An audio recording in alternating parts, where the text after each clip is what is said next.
Okay, this is Brian Stoll for Timing Strategies, Tuesday, November the 6th. Yep, got it right, first time. Okay, well, if you look at our video from yesterday and the day before, as you know, we were short from the 30th, and we were only short about 30%. It's called risk management. We got long yesterday, even though I was looking for a trade on yesterday on the 5th, even though I was looking for a little deeper sell-off than what we got yesterday, somewhere down into this level at the 144, 145. We still might get that yet. But for yesterday and today, we're long 30%. We had some utilities in there also. You know, again, we do the long end-of-day RIDEX modeling for this video. We do a lot more than that, but this is kind of a I don't know, sprinkle effect to give people an idea of what it is we do. If you want to give us a call at 1-800-675-2131 or give us an email at our website, timingstrategies.com. We enjoy hearing from you. So again, we are long 30% on the indices, Russell, Dow, S&P, and NASDAQ. Looking for a trade somewhere up into this level on the spiders, using it as a proxy around the 152.5, as high as 153.5 level. I'm going to back that out, get a little more detail in here. Like I said, we're looking for a test of those highs. These two moving averages that I put on there, I used two moving averages. I used a 21-day exponential and a 21-day simple. There's a big spread, and usually they're not. Pardon me. Usually they're not that far apart, but because they are, I decided I'd include those. And again, we're looking for a test somewhere up in this level tomorrow or into the next week. And potentially we could get a takeout of the high. You know, anything could. We could get a takeout of that high of the Fed meeting on the 31st. If we are, and we do, and it happens over, you know, the next couple of days, we're already long. I don't like chasing breakouts, but that still remains to be seen. We got a little more time. We're setting up, in my opinion, what we're getting is a contraction in the range, where again we've gone from here back down and back up, going into the end of the year. I mean, this is kind of silly and elementary, but what are we going to what are we possibly going to see? Is a move back up into the range, into that 21, maybe a little higher, test that high as a 154.5, and then, you know, what then could happen next? You know, I don't know, day by day, but we could contract again a little further, because, you know, it's almost a 5%, a little less than 5% on the range. That's a lot of movement, and that's a lot of freedom, swing freedom, until the end of the year. But again, that remains to be seen, so we'll comment on that as it develops. Another point I want to bring up real quick is the poor dollar index, which you can't get enough sickness of. Well, here's some more for you. You know, anybody that's got their money in cash, you know, I feel sorry for you. Anybody running the, you know, the government that's responsible for this sort of thing, I really can't, you know, say too many nice things about that. But be aware that this dollar is in potential serious problems. And at the same time, let's take a look at the banking index. In fact, let's just make it real easy. XLF.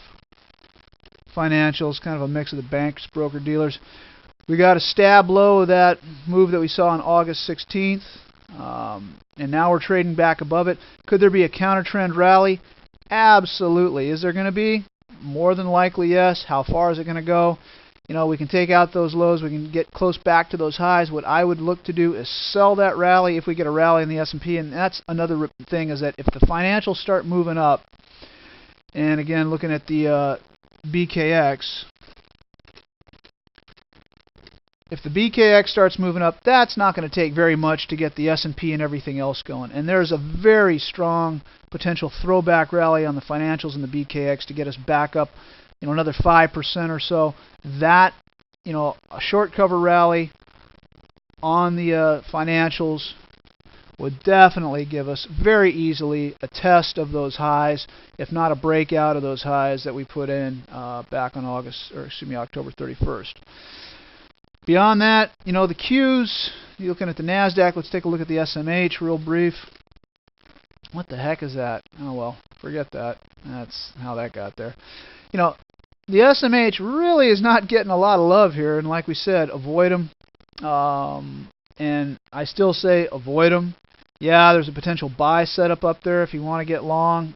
Go ahead. It's just not working for my appeal. What I'd be much more interested in is a short using the inverse ETF financials, the SKF. This is a 2 beta fund, which is going to basically work close enough to the inverse of the XLF. So if we get the XLF back up into that range, back to say 32.5, as high as 33.5, depending on what kind of price action we get at the time, I'm going to be very, very interested in buying this ETF, which is the inverse of that on a 2 beta system. Also, the SRS, which is the inverse of the IYR. I mean, that's a beautiful, beautiful trading vehicle. And if you look at the IYR, obviously, that's just, whoops, forget that chart. Another chart, I don't know, this software sometimes does its own thing. I'm sorry. Let's go back to the SRS. Again, if the SRS can come back down into that range around 89, 89.5, 90, as it develops based on price action, that's where we're looking to take a position in the SRS, which is the inverse of the ETFs of the financials and the IYR. Lastly, but not mostly or leastly, I don't know what I just said there, UNG, Nat Gas. Looking at getting long some Nat Gas at the right price. Again, having trouble with the software. I don't know about Ensign for those of you that might use it, but I have difficulty, and I've got my complaints. UNG looks like a beautiful, beautiful setup. If you think energy's going higher, UNG looks like the way to possibly play a very undervalued commodity sector of nat gas. And again, we keep our eyes on that. We might get a little deeper correction on that, but if it starts heading up, I mean, I'm getting very close to buying the UNG for some of our managed accounts that use those types of vehicles. Take a quick check out on the oils. We're not getting it there either. All right, so anyway, never mind. Oils doing very strong. We got rid of the utilities position, and again, we still have the basket on for the indices. So other than that, we're just, day by day, we're just working the range. We're just working the range on the spiders and on the rest of the indices. So please, any questions, give us a call or send us an email. I look forward to hearing from you. And again, this is Brian Stoll for Timing Strategies, Tuesday, November the 6th. Thank you and good night.